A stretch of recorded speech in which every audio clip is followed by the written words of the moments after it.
안녕하세요. 안녕하세요. 네, 오늘 먼저 성경 말씀 봉독하도록 하겠습니다. 하늘에 큰 이적이 보이니 해를 옷 입은 한 여자가 있는데 그 발 아래는 달이 있고 그 머리에는 12별의 면류관을 썼더라. 네, 오늘은 여자에 관해서 말씀을 전하고자 합니다.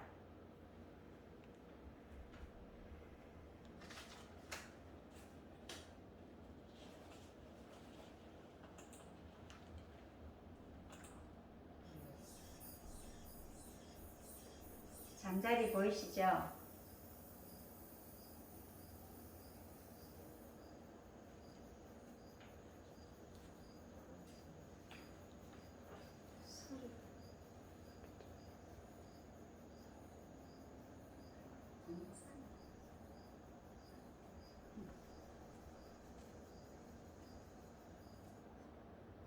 네.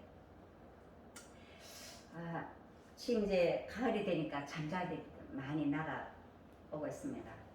혹시 이 잠자리가 물을 먹을 때 어떻게 먹는지 혹시 아십니까?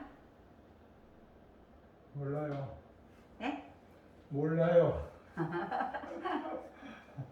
한 번도 못 보셨습니까?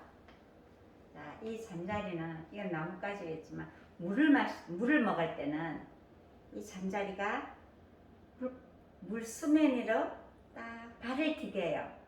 발을 딛고는 날개가 이렇게 젖으면서 물을 먹는 게 아니라 날개는 절대 물을 안 젖어요. 안 젖고 발만 살짝 수면 위에가 물을 마시고는 호로록 날아간대요. 자, 오늘 제목은 해를 입은 한 여자가 이기는 법이거든요. 우리 이 잠자리를 생각하시면서 오늘 말씀 다시 한번 드리겠습니다. 성경에는 여러 가지 모양으로 이렇게 나타나 있는데 어떤 측면에서는 한 남자와 한 여자의 이야기라고도 할 수 있습니다. 하지만 안타깝게도 남자와 여자는 근본적으로 다릅니다. 성경엔 그렇게 말씀하고 계십니다. 자, 내 마음에 찾아도 아직 얻지 못한 것이 이것이라. 1천 남자 중에서 하나를 얻었거니와 1천 여인 중에서는 하나도 얻지 못하였다. 전도서 7장 28절 말씀입니다. 이렇게 솔로몬이 수천 명을 건네려는 여자들 중에는 한 사람도 얻지 못하고 단 남자는 얻었다 그랬습니다. 그럼 여기서 얻고 얻지 못하고 이건 무슨 말씀입니까? 여기서 보면 잠언의 전도서에 보면 내가 이 모든 것을 지혜로 시험하며 스스로 이르기를 내가 지혜자가 되리라 하였으나 지혜가 나를 멀리하였더라. 이처럼 이 솔로몬은 지혜를 얻고 못 얻고 이 얘기를 하는 것입니다. 자, 그러면 말씀 보면 한 남자에서 지혜를 찾을 수 있으면 여자는 찾을 수 없다고 그랬거든요. 그러면 여기서 말하는 단순한 지혜는 인간을 다른 사람보다 더 월등하게 낫고 더 나은 사람을 살게 해준다는 그런 지혜를 말하는 것일까요? 자, 그러면 우리 잠언에 한번 다시 보겠습니다. 잠언 8장 22절에서 36절 말씀입니다. 아니야. 네, 여호와께서 그 조화의 시작 곧 태초에 일하시기 전에 나를 가지셨으며 만세 전부터 상고부터 땅이 생기기 전에 내가 세움을 입었나니 이렇게 말씀하셨습니다.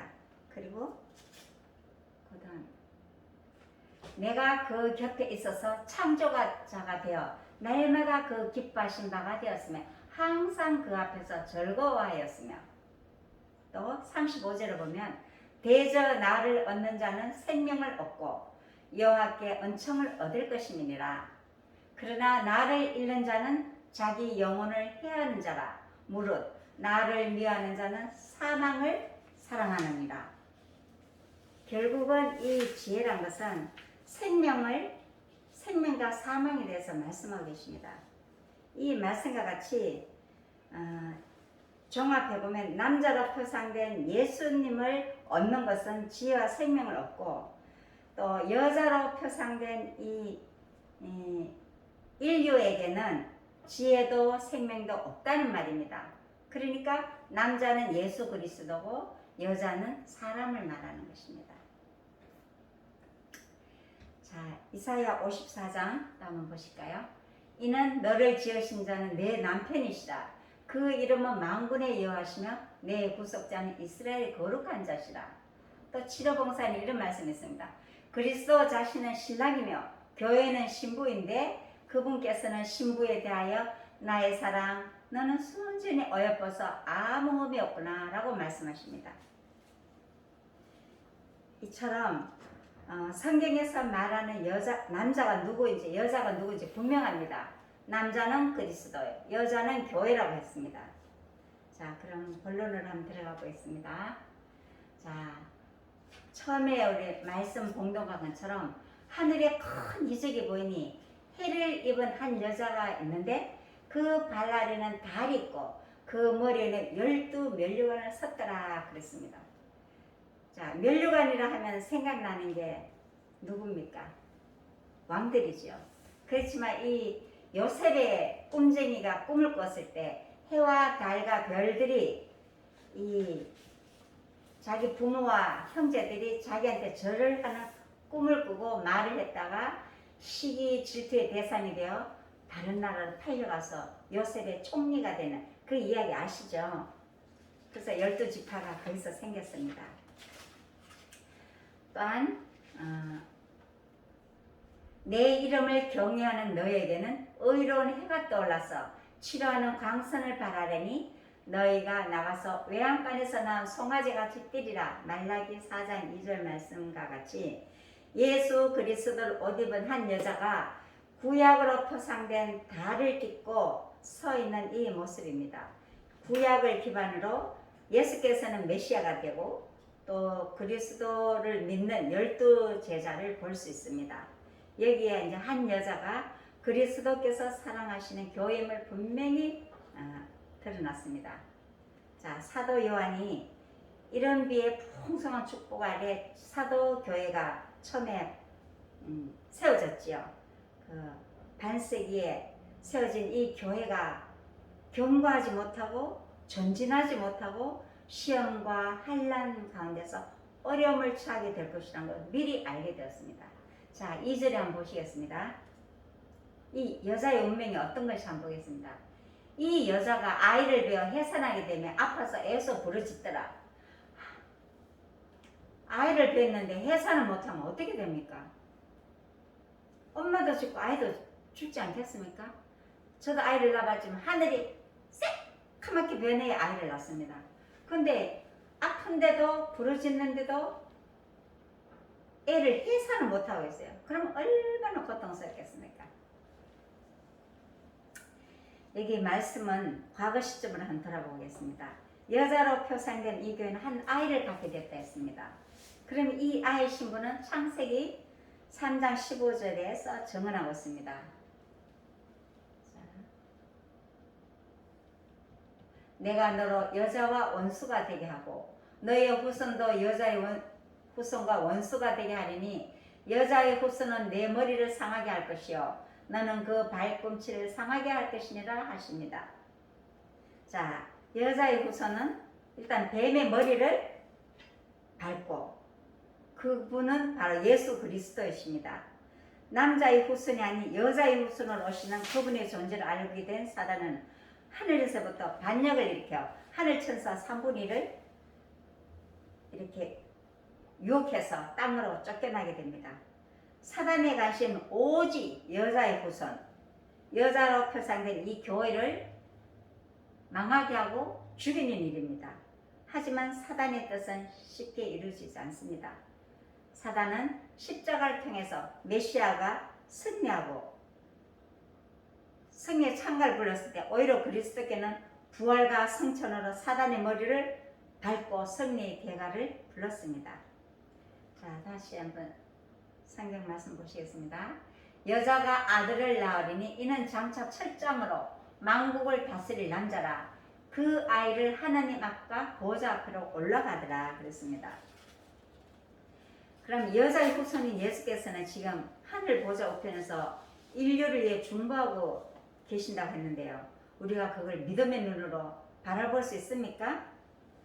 예수께서는 사단에게 승리하시고 하늘 올라가셨지만 그럼 이 남겨진 여자는 이 땅에서 쌓여야 할 가정이 남아 있습니다. 그 여자가 광야로 도망가네 하네 거기서 1260일 동안 저를 양육하기 위하여 하나님의 예배하신 곳이 있더라. 12장 6절에는 이런 말씀이 있습니다. 그러니까 이 여자가 광야로 도망가서 1260일 그러니까 이 성경에는 날은 연으로 계산하기 때문에 1260년 동안 눈물겨는 투쟁을 하게 된다는 겁니다. 그래서 이 여자는 박해 시대라고 할 수 있는 교황권이 확립된 538년부터 1798년까지 1260년간 걸친 오래 고통의 시기를 겪어야만 했습니다. 그 시기 동안 수많은 참된 그리스도인이 감옥과 암벽과 골짜기야 카타콤 같은 거 아시죠? 무덤에서 끌려가가 순교를 당하고 그 피를 통해서 이 5대양 6도지를 건너 지금의 이 복음이 전 세상에 전파돼서 우리가 믿을 수 있는 믿음을 갖게 된 것입니다. 하지만 이 하나님께서는 이 여자를 위해서 지존자의 은밀한 곳을 예배하시고 그녀의 목숨과 순교를 보존하셨습니다. 그럼 도대체 이 사단은 왜 이토록 여자를 미워하는 것일까요? 언제부터 이런 일이 있었을까요? 말씀은 다시 하늘로 올라가고 있습니다. 하늘에 전쟁이 있으니 미가엘과 그의 사자들이 용으로 더불어 싸울세 용과 그의 사자들도 싸우니 이기지 못하여 다시 이 하늘에서 저의 있을 것을 얻지 못한지라. 큰 영이 되어 쫓기니 옛뱀 곧 마귀라고도 하고 사단이라고도 하는 온 천하를 깨는 자라. 땅으로 내어 쫓기니 그의 사자들도 저와 함께 내어 쫓긴다. 자, 여기 보시면요, 하늘에 전쟁이 있었다고 그랬어요. 왜 하늘에 전쟁이 있었을까요? 우리 성경에서는 창세기의 3장 15절의 말씀과 계시록의 12절 말씀을 이제 짝으로 맞춰봐야 되는데요. 자, 여기서 미가엘과 사자들이 용을 들고 싸워서 이기지 못하고 내어 쫓겠다고 했어요. 근데 이 큰 영이 내어 쫓기니 옛뱀, 마귀, 사단이라고 한다고. 깨는 자. 그러면 여러분, 지금 뱀의 모습은 어떻습니까? 정말 징그럽죠. 제가 여 산에 가다 독사를 봤는데 뭐를 열에 탁 쳐들고 안 비켜요.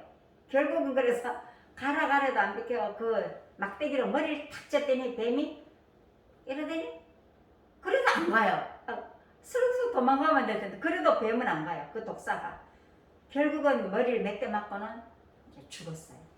이 지금 뱀은 징그럽고 사람들이 혐오감을 일으키는 뱀이지만 옛뱀, 지금 말고 옛뱀, 그러니까 이 옛뱀은 에덴 동산에 있던 옛뱀, 그 뱀은 어떤 모습이었을까요? 이거 화이 선지자 글에 보면 모든 동물 가운데 가장 아름다운 동물이라고 했어요. 날기도 했으니까 휘황찬란하게 날개를 갖고 날아다니면, 지금도 우리 나비랑 아까 잠자리처럼 이렇게 날아다니는 새들 보면 너무 좋잖아요. 우리도 못 날아다니지만 이 뱀이 그렇게 날아다닐 만큼 아름다운 동물인데 이 뱀이 마귀라고 하는 거예요. 그래서 저주를 받아서 하나님께서 땅을 배로 기어다니라. 너희 먹을 음식은 흙이다. 그래서 뱀은 지금도 이렇게 땅을 기어다니면서 뭐 흙을 먹으라고 흙을 먹는 것보다 흙에 있는 걸 먹으라 이거죠. 그래서 이 사단은 천하를 깨는 거였습니다. 그래서 이 대쟁투가 하늘에서 일어나서 이 땅에 내려와서 지금까지 세계 역사, 이 기독교 역사를 보면 정말 슬픈 역사들이 많습니다. 이 사람 마음 가운데 또 두 마음을 있기 때문에 이 전쟁이 항상 마음이 또 전쟁터가 되는 것입니다. 자, 그러면 처음에 사단은 성공을 했어요. 아담을 유혹해서 죽음으로 몰았으니까 이 지구는 내 거야. 이래서 통치권을 이제 넘겨받았기 때문에 이긴 것 같지만 사실은 이기지 않았습니다. 근데 이 죄라는 게 무엇일까요? 죄. 이 죄는 영어로 SIN입니다. 남극과 북극 SIN. 사방에 있는 방향이 있는데 그 중간에 누가 있나? I. 내가 있는 게 죄입니다. 그래서 내 위주로 생각하고 또 내 계획과 내 주장과 항상 내가 주인인 것은 죄라고 그랬습니다. 그러니까 하나님이 필요 없고 하나님을 대적하고 하나님을 떠나고 이제 이 사상과 정신이 죄라고 그럽니다. 이 신. 그래서 아이가 내 자신이 살아있는 것 자체가 죄라고 그랬습니다. 그래서 사단은 그렇게 사람 마음속에 침투해서 결국 하나님을 배반하게 하고 하나님을 거역하게 하고 하나님을 속이는 자야 이러면서 속이고 있습니다. 자, 또 말씀 보시겠습니다. 그래서 결국은 이 통치권이 넘어가니 사단이 이겼으니까 그 생명값을 구하게 됩니다. 그러니 너는 헐기니 흙으로 돌아갈 것입니다. 창세기 3장 19절입니다. 자, 이렇게 되니까 사단은 얼마나 좋았어요. 이 사단의 미소는 소름이 끼쳐집니다. 온 우주에 봐라, 하나님은 이런 분이야. 자비롭고 사랑이 넘치고 공의로운 분이 아니야. 우리를 종속시키고 지배자로서 우리를 굴복케 하는 권력을 행사하는 하나님이야. 이러면서 자꾸 우리가 하나님을 오해하도록 만드는 게 사단의 정죄입니다. 자, 여기 보면요. 복음교육자 보면 251페이지 그리스도께서 인성을 쓰신 사실과 그분의 속죄 희생 및 그분의 중보사업은 일생 동안 부지런히 연구하여도 못다할 것이며 결국 오랜 세월을 보낸 것을 생각하고 하늘을 향하여 크도다 경건의 비밀이여 하고 외치게 될 것이라고 여기 증언하셨습니다. 정말 인류를 위한 하나님의 사랑은 말로 표현할 수 없습니다. 그 크고 놀라운 비밀은 깨달으면 깨달을수록 가슴에서 절절히 감사의 눈물과 감사의 찬송이 나지 않을 수 없습니다. 그래서 어린 양 되신 우리 예수님을 의지하는 사람은 결코 사단을 두려워할 필요가 없습니다. 왜냐하면 그분이 십자가의 피로 증거가 사단을 대적하고 이기는 무기가 되셨기 때문입니다. 사단은 예수의 피를 의지하여 담대하게 외치는 자들을 멸하기 위해 분내고 삼키려고 달려들고 지금도 열심히 전쟁하고 있습니다. 우리 눈에 보이지 않지만 하늘 3분의 1이 악한 영이 이 땅에서 얼마나 나쁘게 활동하고 있는지 우리가 영적인 눈이 켜져가 보인다면 무서워서 못 살 겁니다. 영안이 가려진 것도 하나님 은혜라고 할 수 있습니다. 근데 우리가 교회에서 정말 기도 생활 열심히 하고 말씀을 열심히 못 보겠다고 작정한 사람이 교회 문을 들어올 때 교회 문 지붕에 누가 있나 하면 사단이 있어요. 이 사단은 턱을 개고 이렇게 졸고 있어요. 왜? 사단은 할 일이 없으니까. 지금 우리 이 교회의 모습은 다 졸고 있는 거예요. 말씀대로 산다 하지만 자기 생각대로 살고 이기적으로 욕심을 부리며 권위를 누리고 살고자 하는 이 그리스도인 때문에 사단은 할 일이 없어요. 중세기처럼 막 핍박이 일어나는 것은 이 그리스도인들이 살아서 활동하기 때문에 핍박이 일어났거든요. 근데 지금 이 사단은 할 일이 없어 턱을 개고 이렇게 자고 있어요. 그러다가 정신을 번쩍 차려 회개한 한 영혼이 말씀대로 살아서 기도하러 교회 온다. 그러면 사단은 깜짝 놀라서 벌떡 일어나요. 그때부터 사단은 활동하기 시작합니다. 왜요? 저 백성은 내 백성인데 하나님 백성 되니까 분노해서 활동합니다. 그래서 사단도 성경 연구가라 했어요. 오죽하겠습니까? 하늘에서 그 말씀을 하나님 안에서 창조되어서 천사장으로 있었으니까 얼마나 똑똑하겠습니까? 이 사단이 성경을 얼마나 더 잘 알아요. 근데 우리는 희미한 생각으로 왔다 갔다 그냥 교회만 이래 했다가는 사단은 그래 넌 내 거야 이러고 활동하기 편하지 않아요. 말씀대로 살고자 붕괴하고 회개하고 내가 이렇게 살아서 못하냐 이랬을 때 사단도 같이 활동하는 거예요. 우리는 어떻게 살아야 되겠습니까? 하지만 앞에서 언급했던 것처럼 이 한때, 두때, 반때가 여자를 보호하는 종교 암흑시대입니다. 자, 또 말씀 보실까요? 그 여자가 큰 독수리와 두 날개를 받아 광야 자기 곳으로 날아가 거기서 그 뱀의 낯을 피하여 한때와 두때, 반때를 양육받음에 그 여자에 대해서 뱀이 그 입으로 물을 강같이 토하여 여자를 물에 떠내려가게 하되 땅이 여자를 도와 그 입을 벌려 용의 입에서 토한 강물을 삼킨다. 이게 다 언유로 이렇게 비유로 이렇게 말씀합니다. 그래서 이 여자를 교회를 사단은 죽이기 위해서 강에 떠내버리지만 하나님께서는 땅이 여자를 도와서 살리게 하셨습니다. 그래서 그의 운명이 끝난 것이 알게 된 사단은 최후의 발악을 하게 돼 여자를 죽이고자 합니다. 그 이유는 여자의 후손은 그의 손을 떠났고 만만한 것으로 연약해 보이는 여자가 이게 전부라는 게 마지막 여자가 아이를 배고 1260일 동안 이 견디는 거 이거를 만만하게 여긴 거예요. 그래서 어떻게나 이걸 험하게 떨어뜨리기 위해서 전략을 짜고 있습니다. 하늘에서 전쟁을 승리를 이끌던 이 미갈 곧 예수님께서 지구와 우주 역사의 대장군이 되십니다. 그래서 아무리 사단이 발버둥 쳐도 어찌 피조물이 창조주 하나님 조물주 그분을 이길 수 있겠습니까?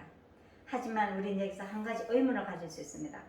왜 그분께서 십자가 사건 때 모든 그분이 여자인 교회를 하늘로 올라가지 않으시고 이 처절한 피투성이 된 이 살육의 땅에 그냥 남겨놓으셨을까요? 왜 이 여인을 이 땅에 그냥 두게 하셨을까요? 참으로 그리스도께서는 여자를 남겨두고 먼저 하늘에 간 이유는 무엇입니까?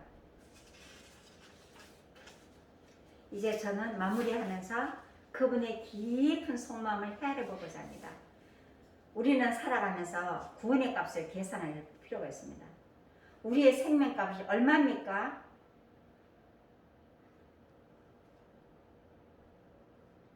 비싸지요? 얼마나 비쌉니까? 3천만 원이요. 오죽하면 이 값을 계산할 수 없어서 하나님 이렇게 말씀하셨어요. 너희 목마른 자들아 물러나라. 돈 없는 자도 나라. 너희 와서 사먹게 돈 없이 값없이 와서 포도주와 젖어살아요. 값으로 도저히 매길 수 없는 거예요. 우리 생명값은. 온천을 얻고도 내 생명이 없으면 그 무슨 가치가 있나 그랬어요. 그래서 하나님께서는 돈 없이 값없이 살라고 그랬습니다. 그러면 이 값없이 살 이것은 우리는 어떻게 해야 되나? 이것을 갖고 나만 즐기는 것이 아니라 이것을 갖고 남에게 또 다른 이에게 모르는 이에게 전해줘야 되지 않겠습니까? 그럼 이 위기 가운데 있는 인류에게 하나님께서 사단이 이길 수 있는 방법을 두 가지를 명백하게 보여주셨어요. 자, 그건 뭔가? 천국은 첫째, 싸워 이기는 자들이 들어가는 것입니다. 전쟁을 하면 이겨야 됩니까? 져야 됩니까? 장로님, 전쟁을 해요. 아군과 적군이 전쟁을 해요. 이겨야 됩니까? 져야 됩니까? 싸움은 무조건 이기고 가요. 무조건 이기래. 그럼 지면 어떻게 되는 거예요? 비참하죠. 비참하고 포로로 가게 되고 생명이 가족들 생명과 내 생명을 다 없애요. 그래서 이 전쟁은 이겨야 되는 거거든요. 자, 그러면 이 영적인 싸움에 치면 누구의 속박 아래 들어갑니까? 사단의 속박 아래 들어가는 거예요. 그래서 생각하는 거나 말하는 거나 행하는 거나 계획하는 거나 모든 게 사단의 속성으로 이기주기는 I, 신, 죄의 속성으로 우리가 사단에 굴복하여 살아갈 수밖에 없는 것입니다. 그래서 이기는 자들에게는 내가 내 보좌에 함께 하여 주기를 내가 이기고 아버지 보좌에 함께 앉는 것 같이 하리라. 그래서 하나님께서는 이기라고 지금 응원하고 계시는 겁니다. 우리는 그걸 잘 기억해야 됩니다. 용감하게 싸우고 의를 위하여 핍박을 받더라도 사랑과 소망과 믿음이 땅에 떨어지지 않는 자들이 받는 곳이 하나님의 나라입니다. 그들만이 하나님 나라가 얼마나 값진 것인지, 예수 그리스도의 사랑이 얼마나 아픈 것인지, 얼마나 눈물 나게 아름다운 것이 알게 될 것입니다. 우리가 이 말씀이 피부가 닿지 않을지라도 또 말씀 가운데서 예수님을 만남으로 구구절절히 그 말씀 때문에 온몸에 눈물이 비가 되어 내리는 그런 경험을 할 때 정말 하나님이 이 사랑이, 이 우주의 사랑이 밀물처럼 밀려서 이 가슴에 파동을 치게 될 것입니다. 그리고 또 그들만이 하나님 나라가 얼마나 값진지 이제 우리가 알게 되는데요. 다시 한번 말씀 보시겠습니다. 용이 여자에게 분노에 돌아가서 그 여자의 남은 자손 곧 하나님의 계명을 지키며 예수의 증거를 가진 자들로 더불어 싸우고 바다 모래에 있었더라. 계시록 12장 17절 말씀입니다. 우리가 이제 늘 우리가 계시록 배울 때 배웠지만 이 영이 그냥 이렇게 교회가 타협해서 세상하고 이렇게 저 사람이 그리스도이냐? 저 사람들이 교회 다니는 사람이면 저게 무슨 교회야? 창피해. 이랬는 교회는 영이 화내지 않아요. 그러나 그 여자의 남은 자손은 어떤 성격을 띠겠나?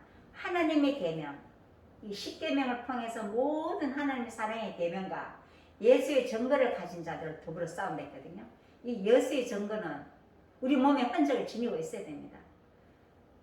하나님께서 예언의 신을 주셔서 그 말씀 읽고 성경과 예언의 신을 통해서 하나님이 진짜 어떤 분이신지 확실히 알고 내 생활 속에 실천할 때 예수의 증거를 가진 자들은 아무도 반박할 수가 없다 그랬습니다.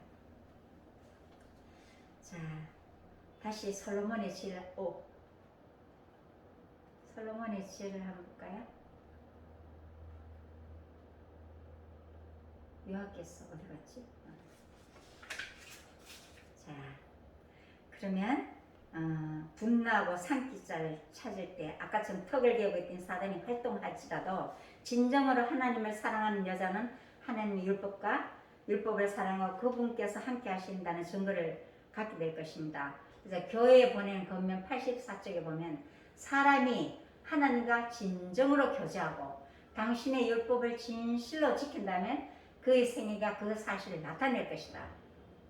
우리 이렇게 살아야 되지 않겠습니까? 말과 행동, 언행에 따르면 그리스도는 치욕을 당한다 그랬습니다. 우리가 그렇게 살지 않도록 매 순간 마음을 잡을 조 마음을 지키지 않으면 금세 사단의 종이 되어서 우리는 가련한 신세가 되는 것입니다. 재림 신도의 가정 520쪽에는요. 그대가 진정으로 그리스도께 속한 사람이라면 그대는 그리스도를 위하여 증거할 기회를 가질 것이다. 증거를 가질 기회를 갖는다 해서 매 순간 우리는 최선을 다하다 보면 어느 순간 다른 사람 보고 저분은 그리스도냐, 저분 같으면 교회 다녀서 정말 하나님 계실까, 이렇게 해서 우리는 삶으로 증거할 수가 있을 것입니다. 그래서 그 열매를 맺을 수 있는 조건은 하나뿐입니다. 나는 포도나무여 너희는 가지니 저가 내 안에 내가 저 안에 있으면 이 사람은 과실을 많이 맺나니 나를 떠나서는 너희가 아무것도 할 수 없습니다. 이 포도나무가 쓸모없는 힘없는 가지이지만 그 포도가 송이 속에 올려서 사람을 기쁘게 하고 하는 것처럼 우리가 예수님한테 꼭 붙어 있으면 우리는 성령의 은혜를 받아서 아름다운 품성의 열매 9가지 열매를 맺을 수 있다고 하셨습니다. 자, 그러면 이제 우리가 구원받는 조건이 어려울까요? 해를 입은 이 한 여자가 성공하는 비결은 분명히 있습니다. 거대하고 복잡해 보이는 이 세상의 역사도 사실은 단순하고 간결한 하나님 말씀 가운데 집약되어 있습니다. 제가 이제 공부하면서 세계관에 대해서 배웠는데요. 우리의 사람마다 다 인생관이 있지 않습니까? 나는 어떤 가치를 갖고 이 세상을 살 것이다. 나는 누구이며 어디로 가며 내가 무슨 목적으로 살며 내가 오늘 가는 시점은 지금 어디쯤 서 있을까? 이 있던 인생관을 분명히 확실하게 갖고 사는 사람하고 왜 사세요 하면 낯선이가 살지? 이렇게 대답하는 사람이 참 많습니다. 우리는 그런 인생이 아닙니다. 하나님께서 하나님 형상을 우리를 창조했기 때문에 너무 고귀한 존재, 하늘값을 치르신 우리 고귀한 존재거든요. 그래서 히틀러를 아시죠? 히틀러. 이 히틀러는 이 세계관이 어떠냐면요, 인간은 단지 싸우는 동물이다, 이렇게 생각하면서 자기들이 우울 건 아리안주의로 이 많은 유대인들을 그 가스 실어서 험하게 죽여서 빨가벗겨가지고 추록으로 실어내고, 그래서 쾌감을 느끼는 거예요. 히틀러는 그래요. 세계관이 우리는 싸우는 동물이라고 이렇게 아는 거예요. 그렇지만 미국의 윌리엄 웨일버 포스라는 미국 해방 전문가가 있어요. 이분은 하나님의 형상을 닮은 우리 인간이 흑인이냐 백인이냐 황인이나 그런 거 차별할 수 없다. 노예 매매는 무시무시한 악습이다. 이래서 노예 해방을 부르짖고 링컨 대통령이 남북전쟁을 통해서 노예 해방을 했습니다. 정말 노예들은요, 돈 몇 푼에 살고 평생 노예로 사는 그런 하나님의 고귀한 형상이 그렇게 됐습니다. 그래서 우리가 이 세계관을 확립할 때 내가 누구인지를 아는 것은 성경의 말씀으로 비춰서 세계관을 확립하는 얼마나 중요한지 모릅니다. 그러면 내가 가치 있고 고상한 삶을 살 수 있을 것입니다. 오늘 하나님 말씀에 해를 입은 여자로 표상된 순결한 교회에 대해서 다음과 같은 기별을 주십니다. 교회가 비록 약하고 결함이 있고 책망과 경고와 권고를 받을 필요가 있을지라도 그것은 그리스도께서 당신의 최고의 관심을 쏟으시는 지상의 유일한 대상이다. 엄청나죠? 우리가 교회도 좀 흠이 있고 좀 이렇게 실수가 있고 그럴지라도 예수님께서 가장 사랑하는 교회를 보시는 거예요. 그러면 이 교회는 누구냐? 결국 저 아닙니까? 우리가 하나님이 계시는, 그리스도가 계시는 성령이 전이기 때문에 나를 하나님께서는 최고의 이 우주에서 관심의 대상입니다. 얼마나 기쁩니까? 우리가 어떻게 살아야 될지 정말 정신을 바짝 살아야 될 것 같아요. 우리가 아무리 약하고 결함 있고 책망과 경고와 권고를 받을 필요가 있을지라도 그것은 그리스도께서 당신의 최고의 관심을 쏟으시는 지상의 유일한 대상이다. 교회를 그렇게 보시고 교회를 이루는 우리 각자의 몸, 놀랍지 않습니까? 세상에 완전한 교회와 여자도 사람도 없습니다. 우리를 완전케 하시는 오직 그리스도 예수님 뿐입니다. 그분 안에서 붙어있는 모든 사람은 승리할 수 있습니다. 예수님 곁에 바짝부터 사랑을 속삭이는 여자가 되시오. 그래서 처음에 제목이 해를 입은 여자가 이기는 방법입니다. 우리 예수님의 은혜에 힘입어서 정말 우리가 누군가 분명히 알는 오늘 되기를 바랍니다. 아가서 6장 10절에 보면 아침빛같이 뚜렷하고 달같이 아름답고 해같이 맑고 기치를 버린 군대같이 오묘한 여자가 누구인가? 누구입니까? 우리 안실 예수 재림 교회인가? 이 남은교회 사명을 가진 이 교회, 또 원주 엑스포 교회, 원주 엑스포 교회에 속한 우리가 아니겠습니까? 얼마나 감사한지 몰라요.